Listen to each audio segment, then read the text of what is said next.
Salut Tonalchiouille, bonjour à tous. Dans les émissions précédentes, nous avons découvert l'alphabet de l'espéranto et sa prononciation.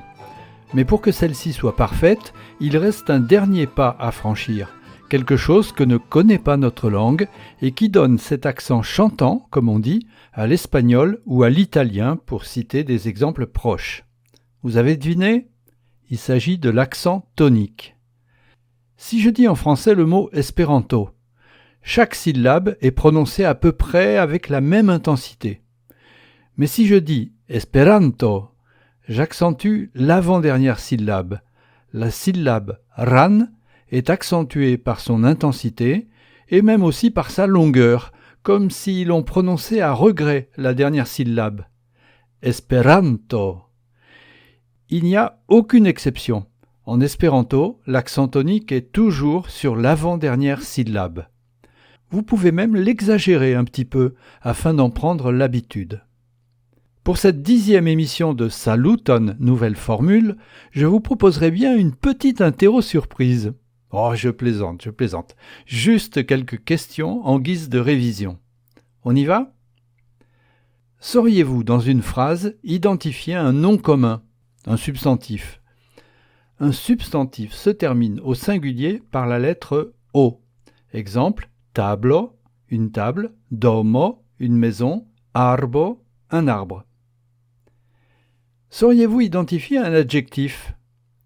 Un adjectif se termine au singulier par la lettre A.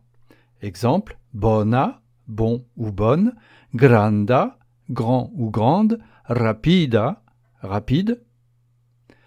Sauriez-vous identifier un adverbe ?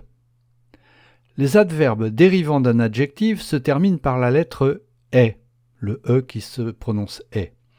Exemple, bone, bien, rapide, rapidement, facile, facilement.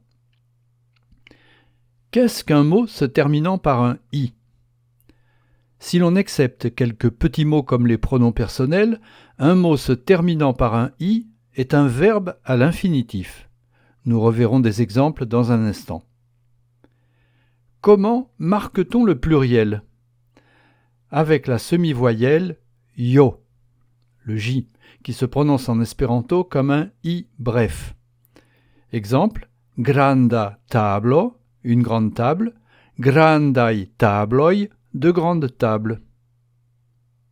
Qu'est-ce que l'accusatif ? Il est marqué par cette lettre N que l'on ajoute à la fin du mot pour indiquer que l'on a affaire à un complément. Exemple, mi legas interessan libron, je lis un livre intéressant.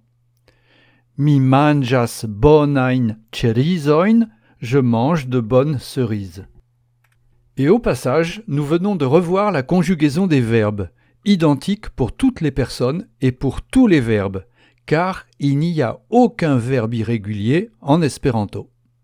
Exemple, le verbe parler, paroli. Je parle, mi parolas. Le verbe lire, legi.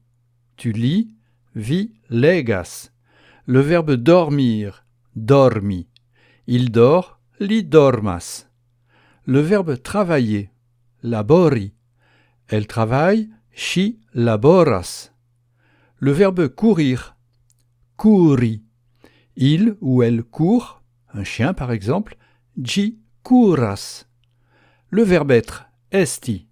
Nous sommes, ni estas. Le verbe avoir, havi. Vous avez, vi havas.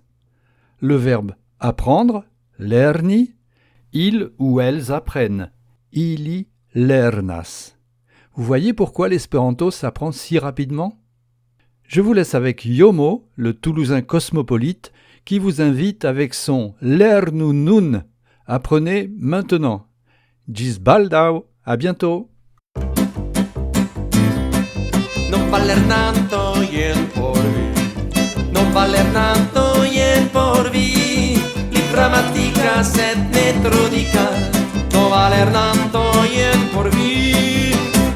Hey, lernu, lernu, lernu, lernu, non, lernu, lernu, non, lernu, lernu, non, hey, lernu, lernu, lernu, lernu, non, lernu esperanto, non non valer tanto ien porvi, non valer tanto ien porvi, accusativo, por tutta vivo, non valer tanto ien porvi. E lerdo, lerdo, lerdo, lerdo, non, lerdo, lerdo, non, lerdo, lerdo, non, e lerdo, lerdo, lerdo, lerdo, non, lerdo, esperanto, non valer tanto ien porvi. No valer tanto ien porvi, ien lavortaro ec se ne raro, no valer tanto ien porvi. E lerdo, lerdo, lerdo, lerdo, non, lerdo, lerdo, non, lerdo, lerdo, non, e lerdo, lerdo, lerdo, lerdo, non, lerdo, esperanto, non valer tanto.